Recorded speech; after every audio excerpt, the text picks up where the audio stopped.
ಸಂಧ್ಯಾ theatre ಕಾಲ್ತುಳಿತ ಪ್ರಕರಣದಲ್ಲಿ ಜೈಲು ಸೇರಿದ್ದ Allu Arjun release ಆಗಿದ್ದಾರೆ. ಚಂಚಲಗೂಡ ಸೆಂಟ್ರಲ್ ಜೈಲಿನಿಂದ ಅಲ್ಲು ಅರ್ಜುನ್ ರಿಲೀಸ್ ಆಗಿದ್ದಾರೆ. ಇದೇ ವಿಚಾರ ತಿಳಿದ ಕೂಡಲೇ ಕುಟುಂಬಸ್ಥರು ಹಾಗೂ ಅಭಿಮಾನಿಗಳು ಫುಲ್ ಖುಷಿ ಆಗಿದ್ದಾರೆ. ಇನ್ನು ಜೈಲಿನಿಂದ ರಿಲೀಸ್ ಆದ ಕೂಡಲೇ ಈ ಬಗ್ಗೆ ಮಾತನಾಡಿದ ಅಲ್ಲು ಅರ್ಜುನ್, ಪ್ರೀತಿ ಮತ್ತು ಬೆಂಬಲಕ್ಕಾಗಿ ನಾನು ಎಲ್ಲರಿಗೂ ಧನ್ಯವಾದ ಹೇಳ್ತೇನೆ.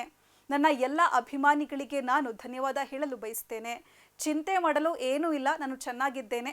ಕಾನೂನು ವ್ಯವಸ್ಥೆ ಮೇಲೆ ತುಂಬಾನೇ ನಂಬಿಕೆ ಇದೆ. ನಾನು ಕಾನೂನು ವ್ಯವಸ್ಥೆಯನ್ನು ಗೌರವಿಸ್ತೇನೆ. ಮೃತ ಕುಟುಂಬಕ್ಕೆ ಮತ್ತೊಮ್ಮೆ ನನ್ನ ಸಂತಾಪವನ್ನು ವ್ಯಕ್ತಪಡಿಸ್ತೇನೆ. ಇದು ದುರದೃಷ್ಟಕರ ಘಟನೆಯಾಗಿದೆ. ಸಂತ್ರಸ್ತ ಕುಟುಂಬಕ್ಕೆ ನಾನು ಬೆಂಬಲವಾಗಿ ನಿಲ್ತೇನೆ ಎಂದಿದ್ದಾರೆ.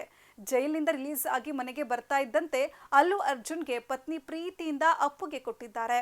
ಈ ವೇಳೆ ಇಬ್ಬರು ಭಾವುಕರಾದರು. ಇದಾದ ಬಳಿಕ ಕುಂಬಳಕಾಯಿ ಒಡೆದು ಅಲ್ಲು ಅರ್ಜುನ್ಗೆ ದೃಷ್ಟಿ ತೆಗೆದಿದ್ದಾರೆ. ಪುಷ್ಪ 2 ಚಿತ್ರದ ಯಶಸ್ಸಿನ ಖುಷಿಯಲ್ಲಿದ್ದ ಅಲ್ಲು ಅರ್ಜುನ್ ಬಂಧನ ದೇಶಾದ್ಯಂತ ಸಂಚಲನ ಸೃಷ್ಟಿಸಿದೆ. 4 ವಾರಗಳ ಕಾಲ ಹೈಕೋರ್ಟ್ ಮಧ್ಯಂತರ ಜಾಮೀನು ನೀಡಿದೆ.